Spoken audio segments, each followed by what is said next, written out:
Hello students, welcome back to Shy Classes. Today we will discuss about depreciation. So let's start depreciation. Full explanation in easy words. What is depreciation? Depreciation, in accounting terms, is not just the decrease in the value of an asset, but a systematic method for allocating the cost of a tangible fixed asset over its estimated useful life.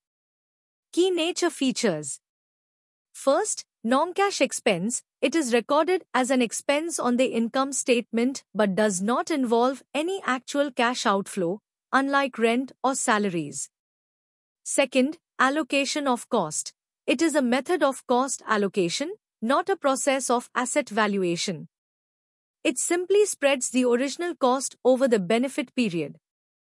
Third, applies to tangible assets. It is charged only on tangible fixed assets, excluding land, which generally does not depreciate. 3. Purpose of charging depreciation. The primary purposes are based on the core accounting principles. Purpose explanation. 1. Matching principle. To match the expense, cost of using the asset with the revenue that the asset helped generate in the same accounting period. This gives a true picture of the year's profitability.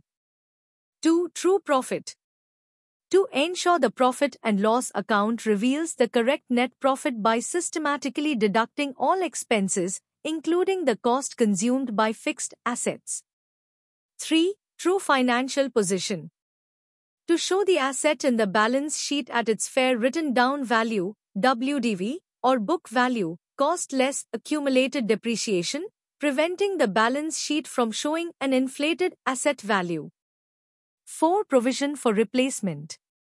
Since depreciation is non-cash expenses, the cost equals to the depreciation amount retained in the business, which can be used later to purchase a new asset when the old one is worn out. In simple words, it is an accounting process that ensures a portion of the asset's cost is charged as an expense to the profit and loss account each year it is used to generate revenue.